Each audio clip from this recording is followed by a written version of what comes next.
y'all, it's the Xennial Reader here, and I am here to give you my daily check-in with regard to what we've been doing this month in February, taking the deep dive into the Harlequin novels and other romance novels, exploring some problematic themes that we're finding, and I'm just like, oh boy, this has been a rough ride so far. I am starting to realize, like, I've been bamboozled by these novels. But no, in all seriousness, today we're going to check in with the one I read last night. I just finished it at 2 a.m. this morning. It's called A Casual Affair. I'll get you the author's name in just a second because I'm like, man, they don't have any author's names listed here. So I got to go to the xennialreader.com website and I got to pull up my information. But anywho, while I'm pulling that up, I'm going to go ahead and dive into talking about two problematic themes that I kind of noticed that I definitely want to dive into. It definitely affects us as women. So the first thing that I spoke about in my last podcast, my little mini podcast, I was saying that there was this focus on like marriage as like a badge of honor. And she was very much like, I'm only 30. I am 31 years old. I'm getting old. I need to hurry up and get married. And it was just really weird to me how like marriage was like the end all be all goal. Like that was the end zone. That was the touchdown for her. And I was just like, wow. So this is going to get interesting. So let me go ahead and set this up.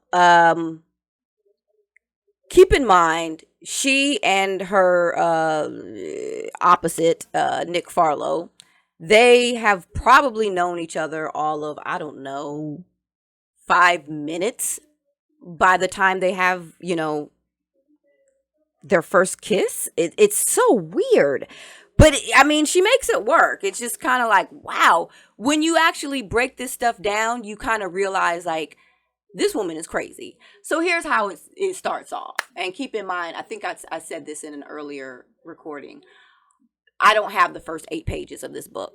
I've had it for so long that the cover's fallen off and the first 8 pages are gone. And so in this particular case, I always have to, like, pick up right where, she's about to start recording her television show, because our protagonist is Rachel. She's like this very, like I said, very beautiful television hostess star that, whatever. And she is engaged to Simon, the executive producer of the production company. And she finds out he's been cheating on her with Linda, of course. And in this situation, she has decided, I'm breaking this shit off. I can't do this. I'm not doing this with you. No. You hurt me too bad. It's over. And so keep in mind, Simon's not out of the picture because this mofo is persistent. He wants Rachel back, and in his mind, he can have her back. So he's off over there, keep him in mind. But then here's Nick Farlow. And the thing about Nick Farlow is how they met. She assumed that he was the contractor or one of the like electricians guys working there. He's got these dirty clothes on. He's got this wire around, that big ring of like wire ropes that the construction men will carry around. And, he just looks very much like not a multi-millionaire playboy. Yet another trope. You got to be rich. And not just any kind of rich. You got to be stinking rich. So in this case, like I said, they meet in the lift. And because Rachel's so beautiful, she's used to construction men and contractors leering at her. So when Nick starts flirting with her and leering at her, she immediately brushes him off because fuck that dude and fuck every dude. So she's pissed, y'all. She just got her heart broken. Whatever. So I'm just saying, not a whatever, but you get what I'm saying. She's in that mood where she's like, fuck every dude. Fuck everybody. Yeah, I don't give a damn about none of y'all. So he's being pretty misogynistic. I mean, he's leering at her, looking at it, just making her uncomfortable in the elevator. And it's like, dude, chill. I get that you're, confident and you get pretty much anything you want, but come on, dude. It's not cool to just going around making women feel uncomfortable in confined spaces that you're alone with them in. Not cool. Not cool. So, well, for whatever reason, the author wants us to know that Rachel is starting to feel some kind of weird electricity around this man who's creepy to me at this point. But, when I was younger, he was hot and fine and it was all very alluring. But you look at it in retrospect, like now in 2023, like your behavior's creepy, dude. Nick, you're being creepy. So she gets off the elevator and he says something really nasty to her where I was just like, dude, you are really like, where he was like, he called her a stuck-up bitch. That's the first thing she needs to know. Y'all need to know that. That's how they start off. He calls her a stuck-up bitch and then proceeds to say, still, if you change your mind about taking up with me, just knock on the ceiling. I'll be right upstairs. And so she's still thinking he's the electrician. And she's just like, oh, God, just fuck off to hell. Like, seriously, dude. So in this particular case, like I said, she goes into her apartment. She has this overwhelming sense of loneliness, realizing that Simon is not going to be moving into this apartment with her as they had planned after their wedding and honeymoon. And she's going to be living there all alone as a 31-year-old spinster in her mind. It's like, poor thing, whatever. So, because again, I feel like, you got the career girl, girl, you can travel, you can do whatever you want to do, and you can meet all kinds of men everywhere. You're beautiful, you're on television. Girl, come on now. But anywho, whatever. I can still empathize with you though. I can do it. I can do it. That's what I do as a reader. I can do it. So that's the thing where she's just like, this is it. This was my only chance to get married and have children, and I have no more chances. I'm just like, I don't know why you think that, but okay then. So she goes to make herself a cup of coffee only to realize the god dang electricity is not working in her kitchen. And she's like, you know what? It's that stupid electrician upstairs. I'm going to give him a piece of my mind. And she goes up there ready to go all full Karen on this mofo because she's like, oh yeah, it's definitely your fault. I don't even have to even think about it logically. I'm just going to immediately blame you and just storm up to this penthouse. And that's what she did. She did. She goes up there to the penthouse, and keep in mind, we are on page, let's see, 19.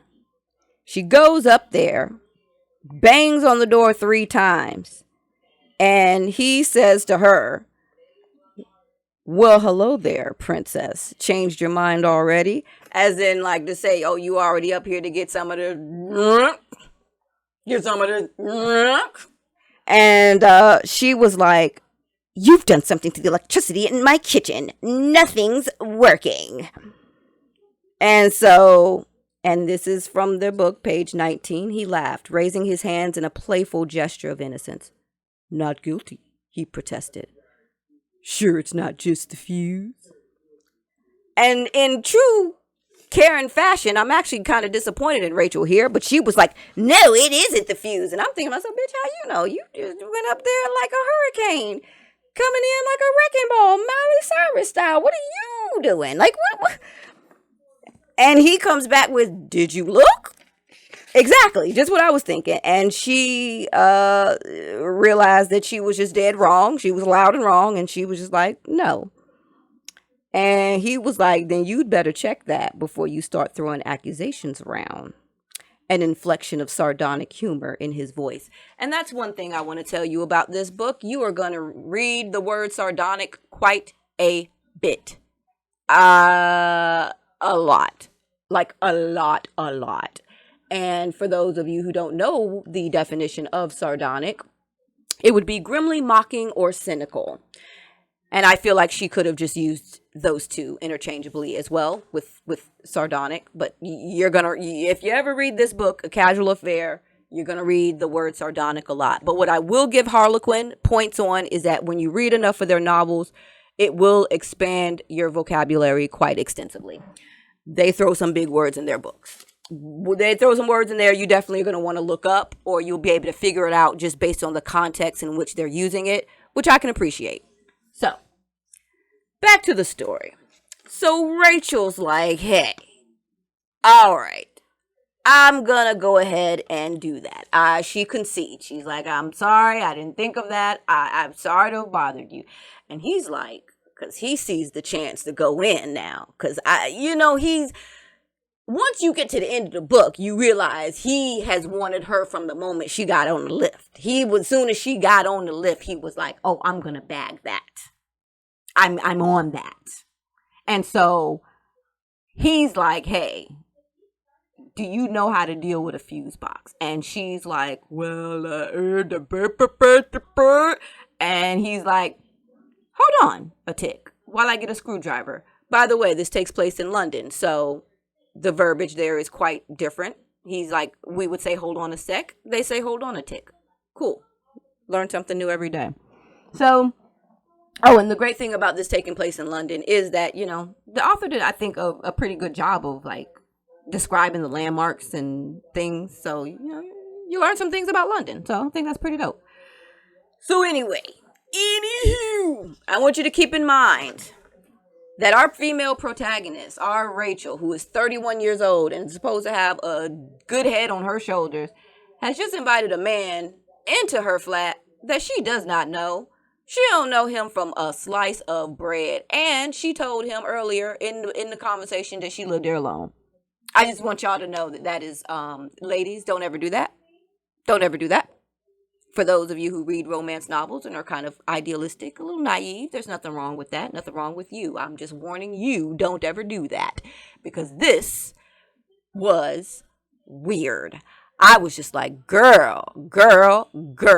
Had that been me, I would just be like, nah, I'm good. I can go ahead and I will call for an electrician because my electricity is still on in the rest of my apartment. So it's cool. Thanks. Sorry. You can still call Simon. Simon, come and fix this outlet, you cheating bastard. You cheating mother. Simon don't know how to fix it. Simon's one of those upper crust stuffed shirt kind of guys. Nick is like the down and dirty. He grew up poor but got rich. So, he knows how to do things with his hands. He's gritty, but he's also like debonair and hot.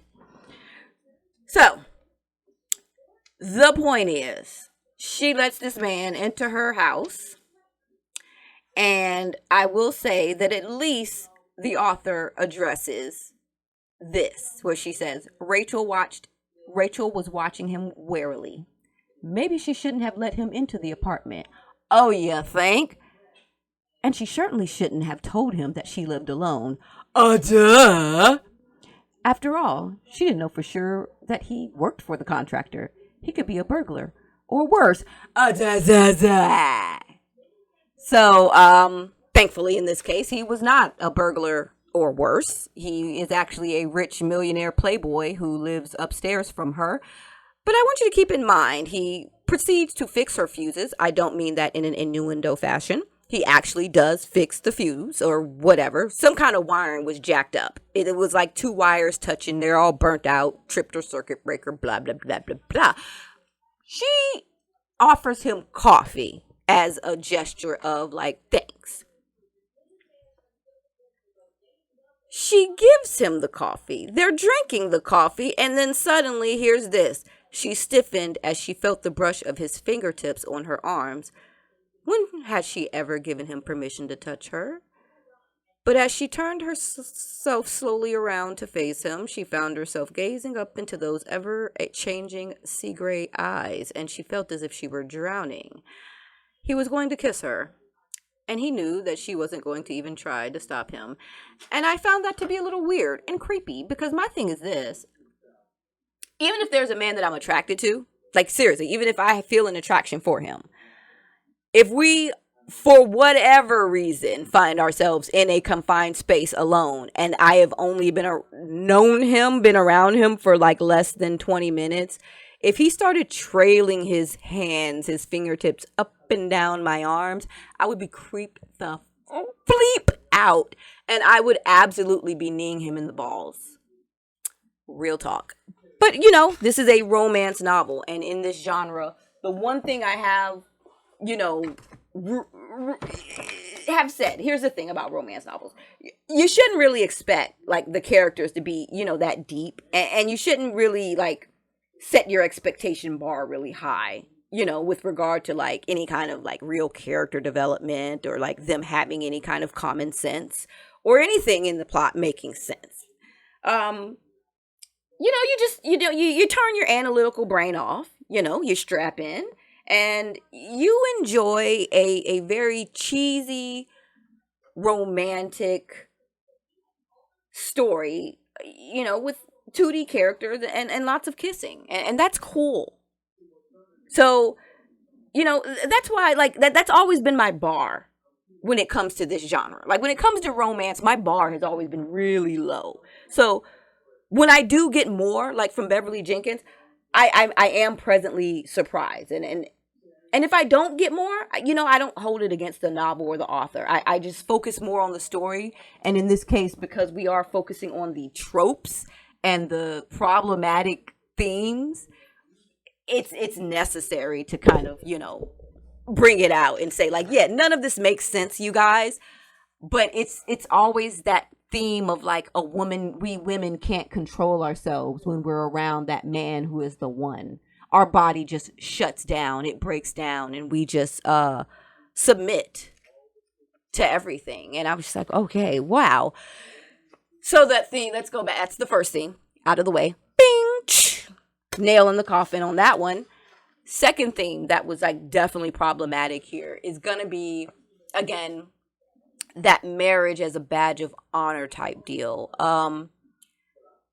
I think I did I properly touch on the love versus lust yet? The love is lust? Did I? No, I didn't. Okay, we'll go back to love is lust. So it's like in these novels, love is lust. And so because of our womanly desires and our dad learned womanly hormones that we just can't control when we're around that man who's the one, we will miss. It's like lust is seen as love. And this is something I definitely want to jump into because it talks about it. To me, it speaks to how even in the 90s, women felt the need to not truly be sexually liberated and to hide behind this shield of I'm in love with him, as opposed to I just want to bang him. I'm feeling horny for you. But these horny feelings I'm feeling, it has to be because I love you. You know, it has to be love because that's what keeps us virtuous and that's what keeps us from being hoes. Because I love this man. This is why I'm like letting him suck on my boobies and stuff. You know what I'm saying? Like when you're reading these things in here, it's great.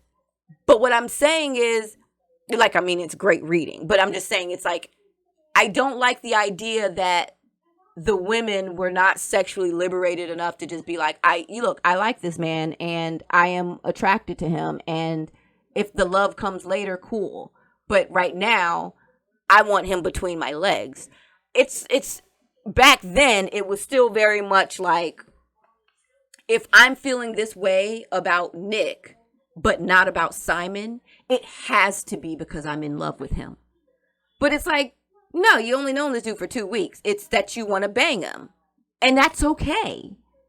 We as women don't have to hide behind that shield of, well, I only feel this way because I love him. And as a way to like keep our virtue. And I just really didn't like that. I definitely didn't feel like that was, and I see that a lot in novels where we see lust conveyed as love, and it's all in this attempt to, I guess, protect the woman's honor and dignity. But it's like, no, it's not love, actually. You know, you guys have known each other for, you know, all of a day. It's not love. You didn't love him from the moment you saw him. You didn't love her from the moment you saw her. It's you wanted to bang. You were attracted to them, and that's okay. It happens. And that's what was kind of weird to me, because it was kind of like, I think she realized she was in love with him somewhere around like after their first real date, and I was just like, and keep in mind they only had one real date, in my opinion. Like, one date. He took her to a kids motorcycle race that he sponsors, the kids, and she saw that softer side of him and with the kids, and she was just like, I'm in love with a playboy and I don't know what I'm gonna do. And keep in mind, we're at like, we're basically, she's known him for like a week, you know? So, and she's kissed him like maybe once, twice, thrice. I don't know. It's weird. Like I said, I don't like the idea that we have to mask lust as love. We don't have to do that. So, anywho, so that was that other theme. And then finally touching on the, of course, marriage as the end all be all, the Super Bowl ring, the everything of life. It's so weird because, okay, she's 31. She's beautiful. She's rich. She has options. Like, she can travel and meet other men. It's so weird to me, but whatever. Her world seems to be so small for some reason. And so she feels as if, because she is 31, and I get it, this is maybe the 90s when, 30 was considered old, I guess. I don't know. You guys, I'm reaching so hard, but it's one of those things where I'm just like, okay. So she's just like, I'm 31. Yeah, in the entertainment world, maybe you're about to be phased out, I guess, maybe. But for the rest of her life, though, she's still at an age where she can, I would think, have babies and stuff. I don't know. Whatever. In her mind, once Simon screwed up, it was over and she had no chances. And so in the case with Nick, that she actually is falling for, allegedly, because this, again, she just wants to bang him really badly. Well, she is just like, okay, he's a playboy. But the thing about Nick is this, and I will give him this. She went and she did some research on him, and she started reading through the tabloids to find out stuff about Nick as a playboy. And she's seeing all these pictures of these women embarrassing themselves over Nick, fighting and falling in pools, and child, it's a hot mess. And so she sees that his last thing was he was supposed to be engaged to some lady, but they broke it off. And she hadn't heard anything about him for 2 years. Like, he hadn't hit the tabloids, nothing. There was just nothing. And I'm like, okay, he was off the radar then. He was obviously like either focused on his work and just kind of like, hey, I'm just going to bang chicks as I get my needs, but I'm not going to be like, I'm going to be looking for the one. Like, I'm at that age where I want to be with the one, but I want to take my time with it too. Which I can respect. But she is just like, oh, I'm falling in love with this playboy and I'm afraid of that fact. And when they finally do get together and do the next morning after, and this is one of the most awkward conversations I have ever read. And like, my stomach was tightening and knotting up as I was reading it, because it was like, okay. Oh, and full disclosure, apparently she's a virgin. I never even knew this. You don't know this until Nick calls it out at the end, but whatever. So this is her first time with him. She has an orgasm, by the way. That's another theme that you're going to find. Virgins climax all the time on their first time. Anyway, she tells him before they do it that she loves him. And he says, good.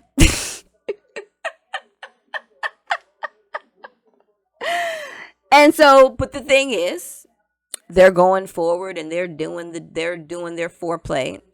And during it, he tells her he loves her. Okay, and she's happy. And she hears that, her legs just fly open faster than anything I can think of. And she's just like, "Come in. The restaurant is open to serve you, Mr. Farlow." And they do. And the next morning, she starts to kind of like get her insecurities back. She's like, and this is literally what it says. What guarantee did she have that this affair would last longer than even this one night? None at all. Though he had said he loved her, for all she knew, he might say that to every woman he made love to. He had made no promises, no commitments. He could just walk away and leave her. Today, tomorrow, next year. Leave her with nothing but the ashes of her dreams. So, at that point, and that's very well written, by the way, but at this point, she's like thinking, I gotta get up out of bed. I gotta get dressed. I gotta get, I gotta be able to think straight and figure out what is going on here. And so he's like, "Hey, what's wrong?" And she's like, "I want to talk." And he's like, "Hey, is it necessary to get dressed to talk?" Yet another theme I notice with men, they are very fixated on the woman's body and sex. It is so weird. Like they are highly sexual, like almost in a primal nature. Like they are just like they just want you full on naked and vertical. Like even as they're looking at you, they're undressing you with their eyes. It's like, oh, creepy. Anyway, so she says back, "Yes, I think it is," donning as much dignity as she could muster, reading that from page 168. And so he's like, "All right, I'm still listening. Let's go." And she's like, "Well, she didn't know what to say because she hadn't thought about this. She hadn't rehearsed it. She just went into kind of after sex Karen mode again, I guess. And she was just like, "Look, we need to talk." "What do you want to talk about?" "I don't know, but see, this is your fault because you didn't give me time to rehearse it or think about it. You said you wanted to talk, but okay, whatever." Anywho, she's like, "I just don't want this to be like just a one night stand." And he's like, "Okay, nor do I." She's like, "No, but see, I don't want it to be just a casual affair." Oh, but his body was so beautiful. Those hard muscles across his chest. She just wanted to be held there, to let his warmth infuse her, to breathe the musky perfume of his skin. Okay, so at this point, he's just like, "Okay, so what do you want?" Like, he's just being plain, bold, straight to the point. I like a man like that. Just get it out of the way. What do you want? And so she just lays it out there. She says, "I want to get married." Bitch, did you just propose to this man after 2 weeks of knowing him and the first time y'all had sex? Oh my goodness. This is when my stomach dropped because I was like, this is a weird conversation. Like, you didn't even go take a shower. You didn't even let this kind of marinate for a minute. You didn't even have breakfast. This is I mean, he woke up to, can you imagine this? This is the time where I am pulling out my past lives where I was a man, apparently. And just you know what? I can empathize with Nick in this moment where, I just laid some pipe and I'm waking up to, I want to get married. Wait, what? Whoa. Slow down.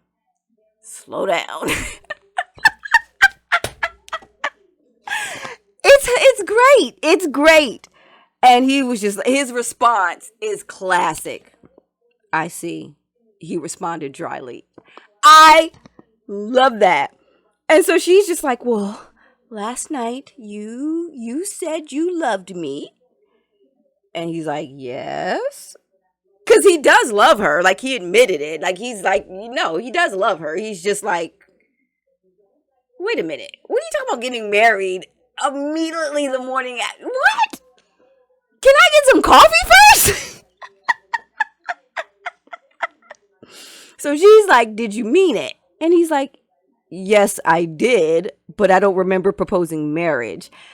That is the cleanest, coldest, dopest response ever to the type of insanity I have just read. Like, seriously, when you take a step back, because again, I read this as an 8-year-old, a teenager, and a 20-year-old. And each of those times, I didn't see anything wrong with it, with what she was asking, because this is what I was being taught. I was kind of being taught, like, well, yeah, you should want to marry her and make an honest woman out of her. Why are you just gonna do her like that? She loves you and you love her. Get married already. 41-year-old me is like, girl,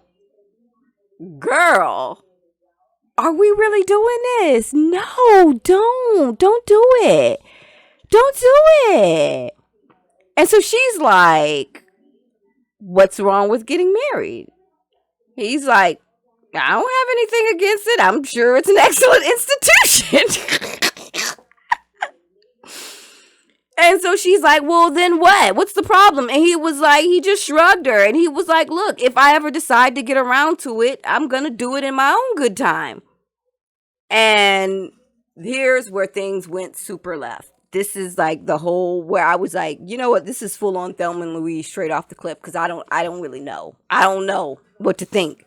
But she was like, I see. Well, that's clear enough. At least I know where I stand. She picked up his clothes. Page 169, y'all. 69. She picked up his clothes, which were scattered all over the floor, and tossed them on the bed. In that case, would you please leave?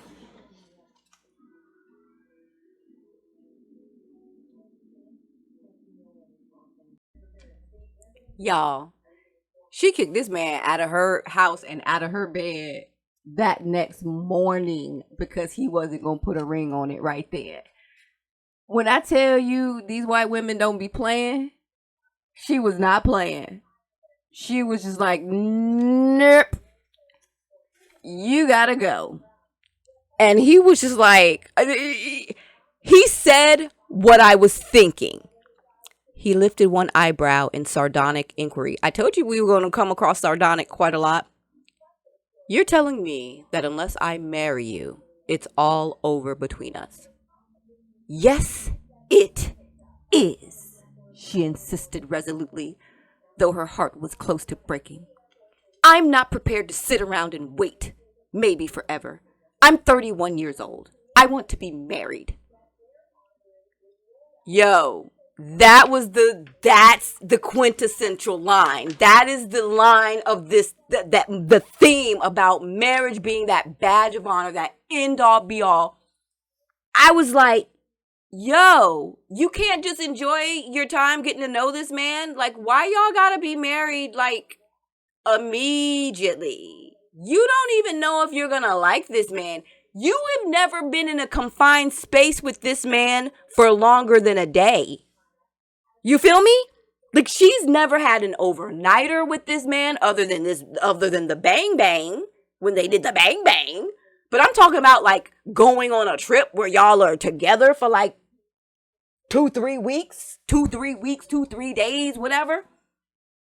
Where you gotta be spending time with this person and seeing what they're like in their growth stages. I was like, yo, this girl is on one. She ain't a girl, she a woman. She's not a girl. She is a woman. To paraphrase the Britney Spears song. Anywho, so his response to her was priceless. And it is exactly the response a man should have given. He was like, well, if you feel that way, maybe you better take up Chandler's offer after all. Chandler is Simon, by the way. So keep in mind, Simon has been around this whole time. telling her that this ring is still waiting for you, baby. I'm so sorry. Come back to me. And she was, her sister-in-law was like, look, if he cheated now, he gonna keep cheating all through the marriage. So you gonna wanna, see this red flag for what it is. And that's a good point. I was really glad they put that in there. So this is one of those situations where Rachel is like, well, me and Simon have so much in common. We're just both snobs. We're both upper crust. No, I'm kidding. She doesn't feel like she's a snob. Nick feels like she's a snob, but she's like, I'm not a snob. She's like, I'm just refined because that's how Simon has groomed me and molded me to be. So whatever, because she actually grew up in the country. So anywho, my point is, she threw him out because he wasn't going to put a ring on it the morning after he gave her the thing. And she was like, and so Simon, like I said, has been around this whole time, still being in her face, like, look, girl, I'm ready to marry you. I'm ready to do this thing with you. I love you. I'm sorry. Take me back. I want you. And so fast forward to where we're at now with Nick. Nick is like, okay, look, if this is really how you feel, like seriously, you're literally telling me you're not even willing to give me a chance to date you and properly woo you. If I don't, you're telling me it's over between us. We just got started.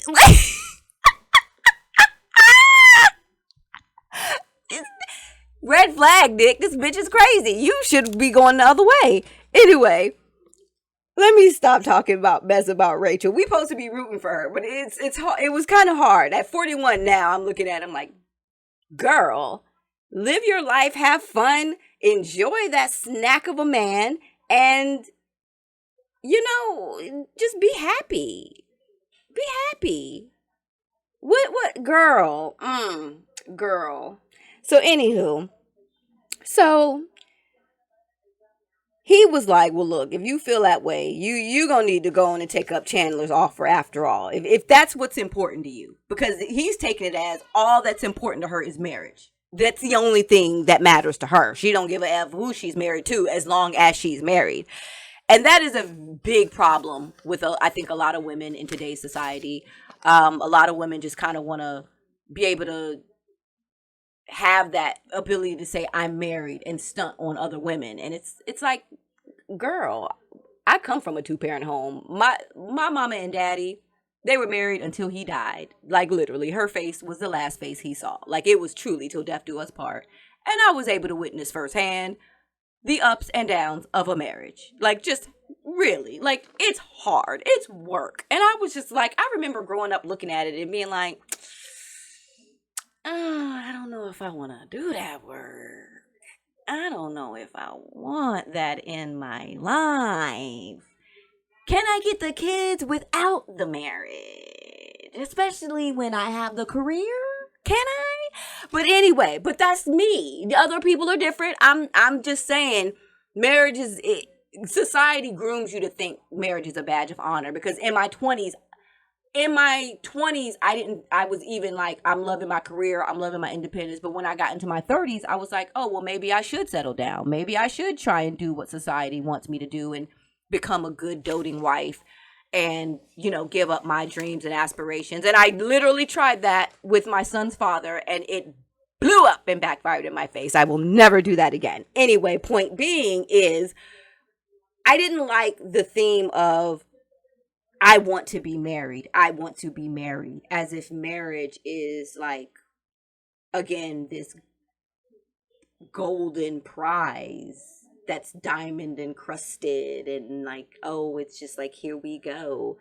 If you get married, great. If you find and meet and find that person, like let's say you have met that person, y'all have built a friendship, y'all genuinely enjoy each other's company, and you're like, this is the person I want to ride out the rest of my life's journey with. That's beautiful. And I applaud it. I encourage it. I want that for everybody, to be honest. And I believe we all could have it. There are 8 billion freaking people on this planet. You mean to tell me you're not going to find we can't? The problem is we really can't. Financially, we can't move and travel the way we would like to. And if we could, I think more of us would find the person that is essentially our soulmate. I don't believe in soulmates. Let me take that back. We would find the person that we want to go to the end with. And I think, to me, that's what marriage is. Marriage is, who is that person that you're like, you know what? I genuinely enjoy being around you. And I want to take this journey of life with you. As you evolve, as you grow, as I evolve, and as I grow, I want to be with you. I want to see your evolution and your growth and be a part of it. And I want you to be a part of mine. And this journey called life, I can do it alone. But after meeting you and knowing you, I realize I just don't want to do it without you. I can do it alone. I just don't want to do it without you. And so again, marriage is awesome. So I applaud that. I just don't like the idea that, it's this institution that we all have to enter it into. And that was why I was kind of with Nick, where he's like, well, I'm sure it's an excellent institution. Like, bitch, can I get a cup of coffee? You telling me to marry you? What? Did you just say marry? Oh my God. So yeah, so she threw him out. And he was like, he actually, when he said, maybe you'd better take up Chandler's offer, she threw back at him, maybe I will. And his eyes hardened. I'm reading from page 170 now. His eyes hardened. You're really so desperate to get a ring on your finger that you'd marry a man you know you're not in love with. That is thank you. Nick, thank you. You, sir, I couldn't have said it better if I tried. That's what I mean when I say we shouldn't be forcing girls to think I need to acquiesce to what society expects of me and get married and become a wife and pump out babies. Like, this has been her whole shtick this entire book. Like, I'm getting old. I gotta hurry up and get married and have some babies. And I'm just like, God damn, girl, you're gonna mess up the best thing that could have ever happened to you if you ain't careful. Like, this man genuinely likes you, and you haven't been very kind to him, by the way. But he genuinely likes you, even though he is kind of creepy and a bit of a horn dog. Look.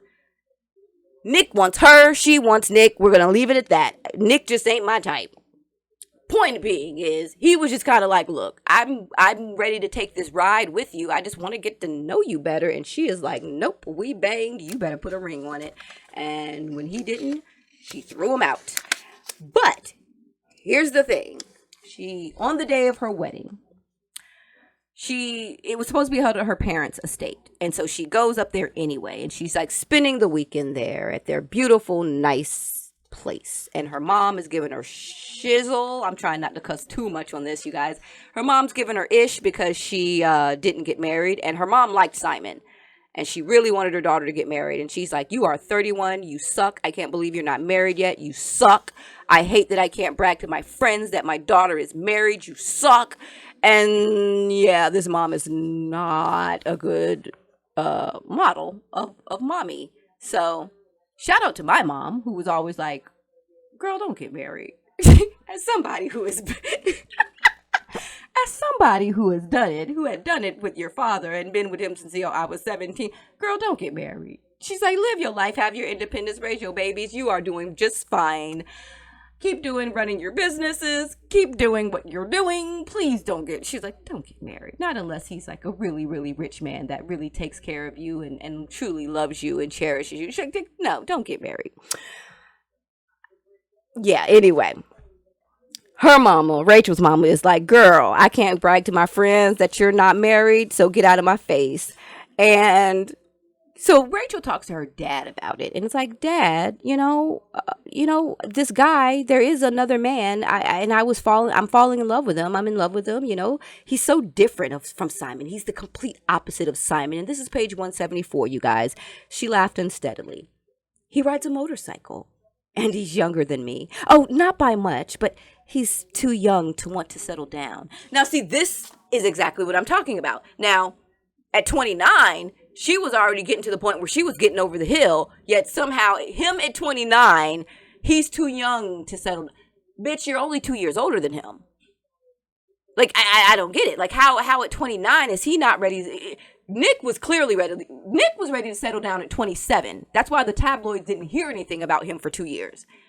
That's why there was nothing in them clippings when you did research on him. It was because he was ready to settle down at 27. And there's no set age for when you may want to settle down. I just don't think, I don't think that you should be out here dating. Listen, I'm not even gonna touch this one. Nope, I'm not gonna touch it. What I will say is people gonna settle down at different ages, and we need to not put an age on it. But some men need to not act like children, and we're gonna leave it at that. And some women need to not act like children. Like when we get to a certain age, we're gonna need to bring a certain level of class and sophistication to the decade in which we are dwelling in. When we in our 40s and 50s.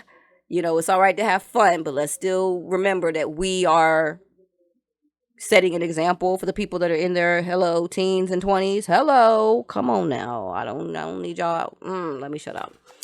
So anywho, so she's talking to her daddy, and she's telling him about Nick, and her daddy was like, well, if you only met him the day that you split with Simon, you can't have known him very long. She's like, yeah, but it's not the kind of relationship that was ever going to develop slowly. And, okay, I guess, whatever.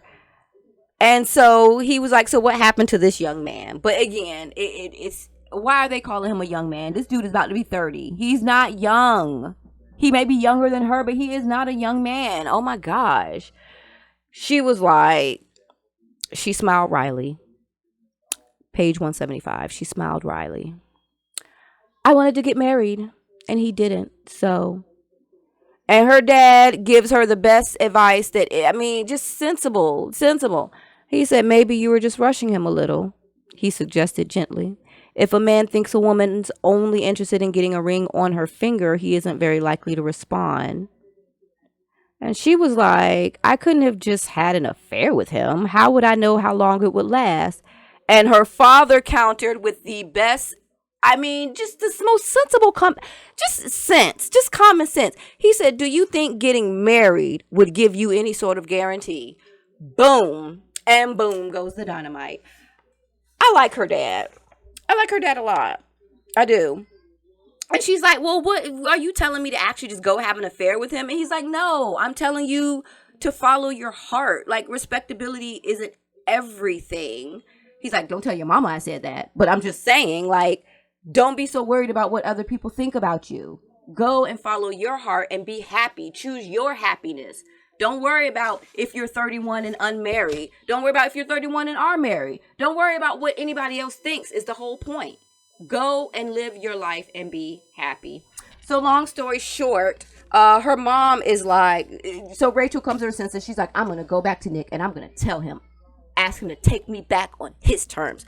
Well, in the meantime, he done pulled up on his motorcycle because her mom is like, there's a motorcycle in my driveway, y'all. Who is this?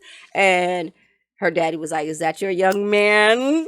And she's like, I think it is. And they go out and they have this kiss. And Nick tells her, guess what? Simon has been sneaky. Since you told him you didn't want to marry him, Simon was sneaky. And he went and he canceled your show, Rachel.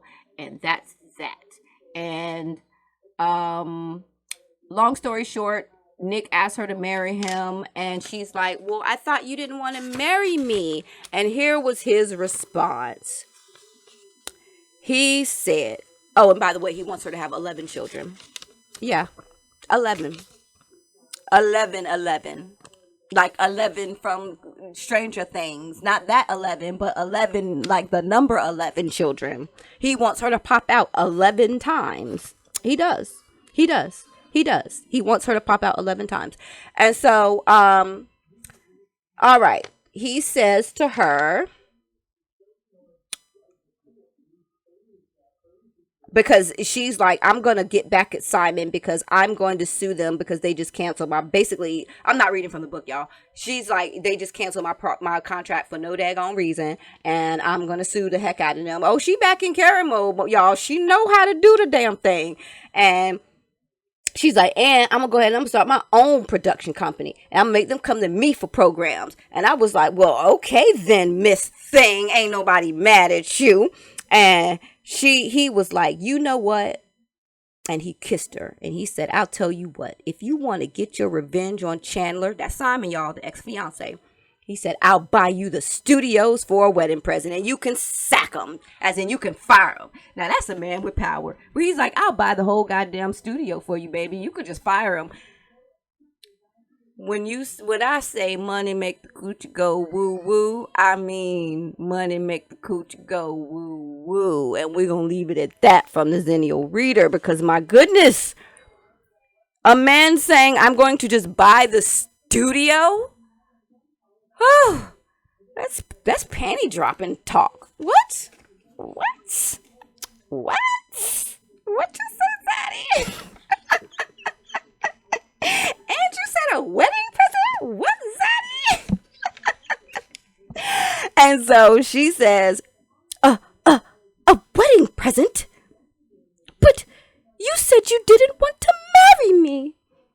And he shook his head and smiled at her. He said, I never said I didn't want to. I've known, maybe from the first moment I saw you in that lift, that you were the girl I wanted to marry. But even so, I wasn't about to accept your ultimatum the other morning. No one blackmails me. And that's it. That's the end. That is it. They get married a month later. He tells her he wants her to pop out 11 babies. And she has started her production company. And he has shipped off Simon to California to work for some people because he doesn't want Simon anywhere near his wife. He'll have no parts of that. He's a very powerful man. He can do those things. This is Nick Farlow we're talking about, guys. And that's it.